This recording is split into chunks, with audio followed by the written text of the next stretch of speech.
فاتحہ۔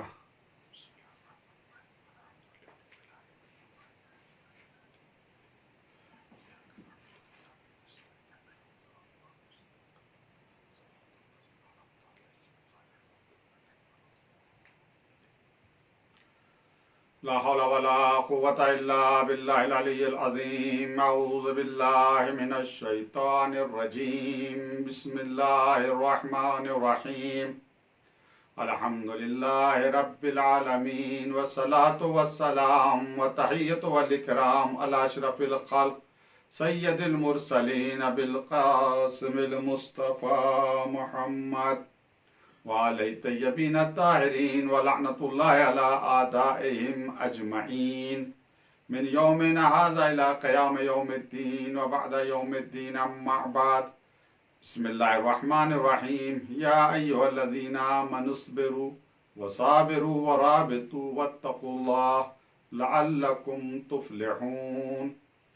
اس مجلس کی قبولیت اور امام زمانہ عجل اللہ تعالی ظہورہ شریف کی خوشنودی کے لیے بآواز بلند نعرہ صلوات پڑھیں. اللہم صلی علی محمد وآل محمد وعجل فرجہم واہلک عدوہم. کامیابی کے اسباب، اس عنوان سے آج ہماری گفتگو اپنے چھٹے مرحلے میں داخل ہو رہی ہے. گزشتہ مجلسوں میں نے یہ عرض کیا تھا کہ کامیابی کے لیے ضروری ہے کہ عقل اور اس کے جو 75 فوجی ہیں وہ ہمارے اندر پائے جائیں. ہم ان کی معرفت حاصل کریں، ان فوجیوں کی، اور کوشش کریں کہ زیادہ سے زیادہ فوجی عقل کو ہم دیں تاکہ عقل ہماری قوی ہو، طاقتور ہو.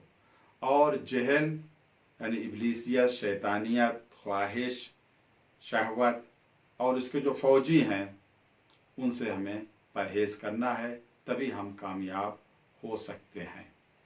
یہاں کے اوپر سب سے پہلا خیر تھا، جس کے لیے کہا گیا کہ خیر وزیر ہے عقل کا، اور پھر شر یہ وزیر ہے جہل کا.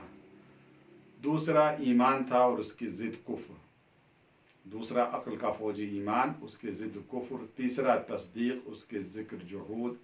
چوتھا رجا، اس کے ضد قنوط یعنی نا امیدی، امید اور نا امیدی. پانچواں فوجی عقل کو جو پروردگار نے دیا وہ عدل کی شکل میں، اور اس کی ضد ہے جور. عدل تک بات پہنچی تھی. میں نے عرض کیا تھا کہ عدل کی ضد جور ہے. جور اور ظلم میں کیا فرق، اسے گزشتہ مجلس میں بیان کر چکا ہوں. عدل کے معنی کیا ہے؟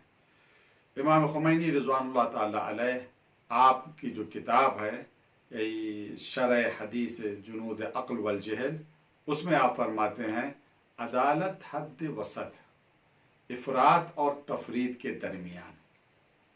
ایک حد وسط کا نام ہے عدالت. انسان کے اندر جو صفات پائی جا رہی ہیں ان میں ایک اعتدال ہونا چاہیے، کوئی کم و زیادہ نہیں ہونا چاہیے. مثال کے طور پر انسان کا جسم ہے، باڈی ہے، اس کے اندر وٹامنس ہیں. یہ وٹامنس اگر اعتدال کے ساتھ ہیں، جتنے ہونا چاہیے اتنے ہی ہیں، کم اور زیادہ نہیں ہیں، تو انسان صحت مند ہے، اسے کوئی بیماری نہیں ہے. لیکن اگر اس میں کمی واقع ہو جائے، زیادہ ہو جائیں، تو اس کا مقصد ہے جسم بیمار ہے. اعتدال، حد وسط، اسی سے جسم کی صحت ہے، اور اسی سے روح کی، اخلاق کی بھی صحت ہے، تندرستی ہے. جو صفات ہمارے اندر پائی جاتی ہیں ان صفات میں ایک اعتدال ہونا چاہیے. شجاعت کرنا ہونا، اس کی بھی مذمت ہے، اور حد سے زیادہ ہونا اسے تحور کہا جاتا ہے، کہ جہاں کے اوپر ضرورت نہیں ہے وہاں کے اوپر بھی شجاعت کا کوئی مظاہرہ کرے تو وہ شجاعت نہیں ہوگی. تو بہرحال کے صفات اچھے ہیں وہ انسان کے اندر پائے جائیں اور ان میں ایک اعتدال ہو تو اس پہ عدل کہا جاتا ہے. میں نے عرض کیا تھا کہ ایک مرتبہ لفظ عدل آئے گا، عادل اسے کہیں گے